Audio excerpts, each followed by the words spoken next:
All right. Well, how do you guys pull out of the slump? I mean, the shooting slump has been there the last 2 games. So, is there a way to do it? Do you not think about it and just go play? I mean, not just you, but as a team.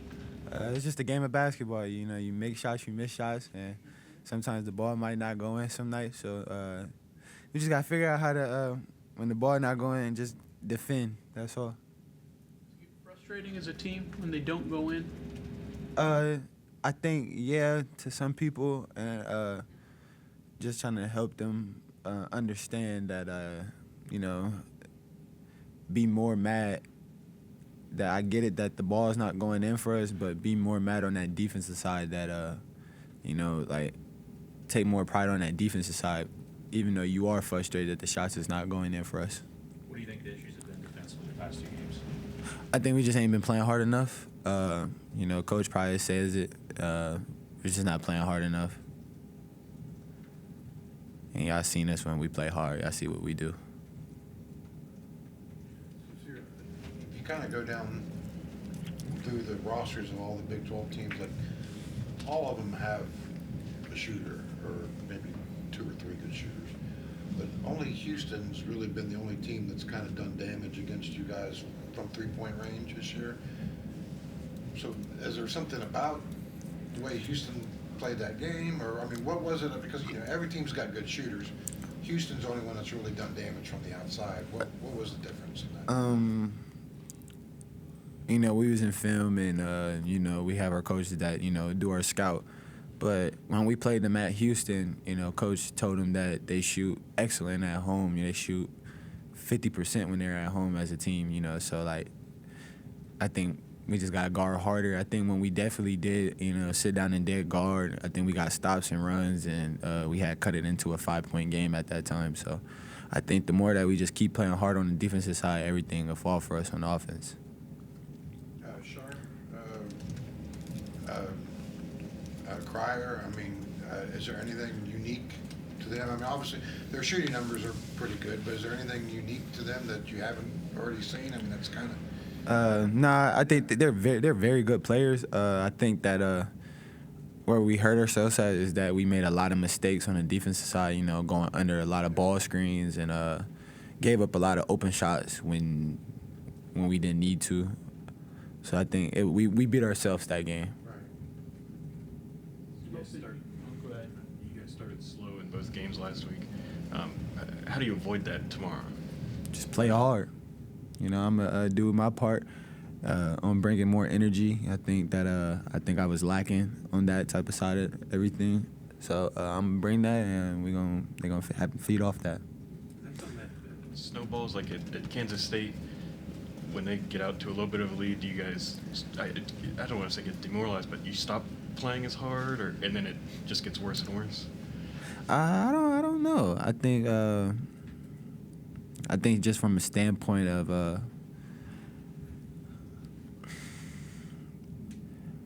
teams making shots, and I think that we sometimes get frustrated because they making shots and we not. So I think we end up tending to be shying away from, like, spreading away from each other on the defensive side instead of being, like, packed in and helping each other out. And I think most of the time it's, you know, like I said, it's always mistakes with us. We always beating ourselves on a lot of things. If there was one team that you wouldn't want to face trying to straighten out your offense, Houston would probably be it, wouldn't it? There's nobody that can stop us. We get anything we want offensively. Playing your team a second time, how does that change things? I mean, they know you as well, so it's not like you're the only team that has a scout. But do you remember tendencies? What do you remember when you play a team a second time through? We just know what we did last game, and we corrected those. We're gonna correct those, and like I told you, we had cut it into a 5-point game, and we kind of beat ourselves, like I said, off mistakes. That was what in the game plans that we were supposed to be doing. That's really it. Sencire, for this team to be successful, is it more important for you all to make threes on offense or stop the three on defense? I know you want to do both, but Which one is more important? Defense, obviously. We got to get stops. That's all it's about. We can't just let the other team get buckets that easily and, get energy and then be able to keep scoring the ball. So I think the more we keep getting stops, the more our offense come along. Sencire, what do you take away from that first game and, the way you started the second half, forcing the call a timeout? I think you were at 3 points a couple times. It spreads out, but, did have some punch in that second half that has to come in handy as you get ready for this one. Are you talking about far as of us being on the defense side or You all figured some things out or got more comfortable against them in the second half and faded obviously, but still made it pretty competitive there in the middle part of that second half. I just think it was just more of a, coach talked to us, and that wasn't the team that y'all seen us first half. I think there's more better upside to us. I think there was more of a fight. We just got to keep fighting as we keep going, and I think that just came off to a slow start. A lot of teams hit a lot of tough shots on us most of the time, and I think we get frustrated and complacent with those. So.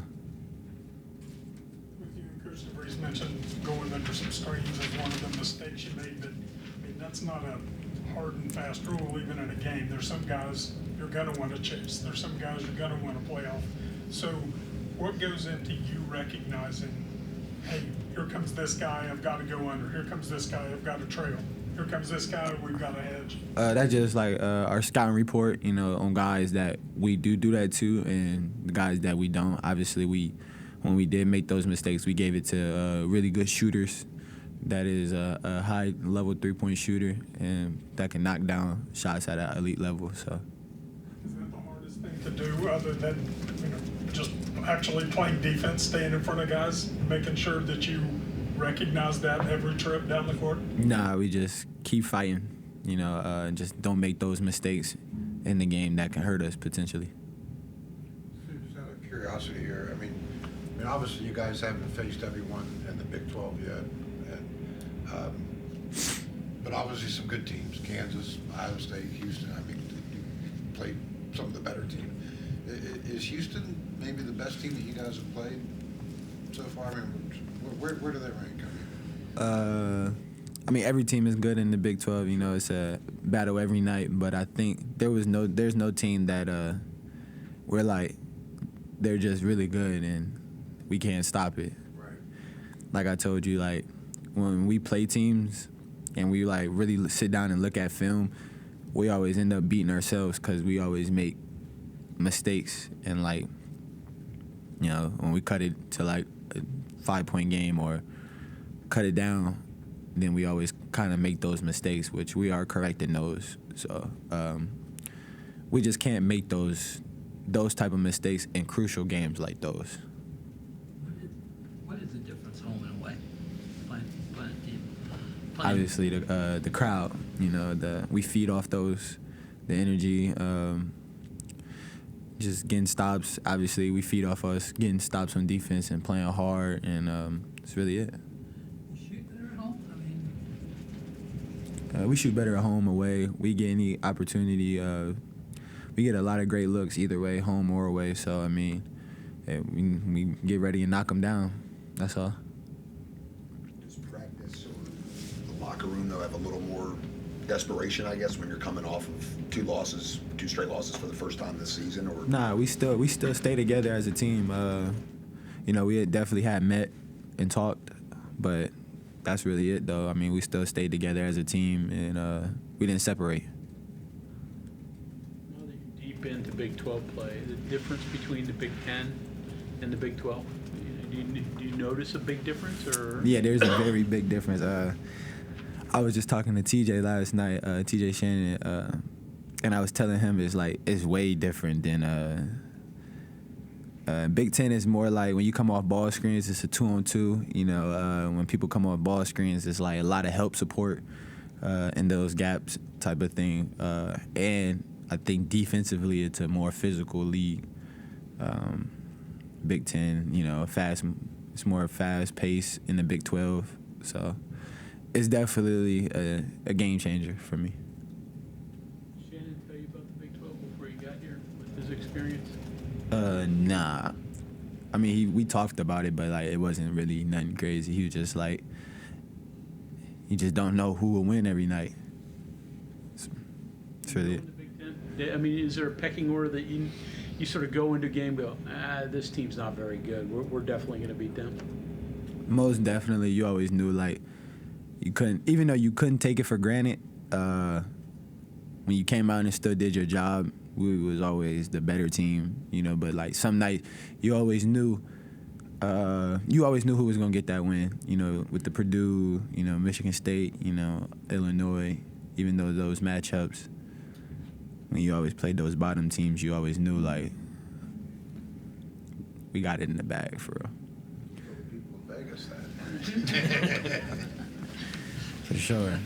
Hey, Sincere, you redshirted last year, right? Yes. There's, I don't know if you know this or not, there's a rule proposal that might change where everybody just gets 5 years to play 5 seasons, right? As a guy who sat out, couldn't play, you tried to, like, develop, right? Does one seem better than the other for you? Either or, you know, whenever it's the moment, whatever that moment is required for me, is that required for me taking another year, or is it required for me to, you know, move on to my next chapter from college basketball? Either or, you know. So the rule doesn't. I don't know. It just. Yeah, all right, let me ask you this. The way that you were able to devote time to your game last year, right? Practicing, skill development, all that stuff. Could you have done that and progressed the way you did if you were still playing games and still part of a rotation? Even if you were, like, I think you said you were going to be further down the bench last year, right? Yes. Would it have been as productive for you last year if you were able to play, but also try to improve?